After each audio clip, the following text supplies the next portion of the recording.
In this video tutorial I will show you how to delete Instagram messages from both sides. Are you looking for how to delete messages on Instagram from both sides?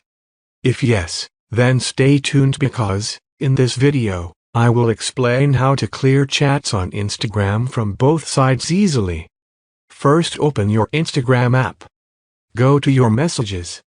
Find a chat where you want to delete the messages. I will delete both messages that I sent to this account. Long hold the message and select Unsend button. Now message will be deleted on both sides. I'm also going to delete the second message.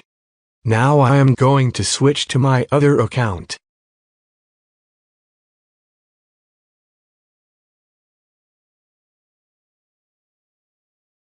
As you can see, the messages have been deleted from both sides. That is how you can delete Instagram messages from both sides.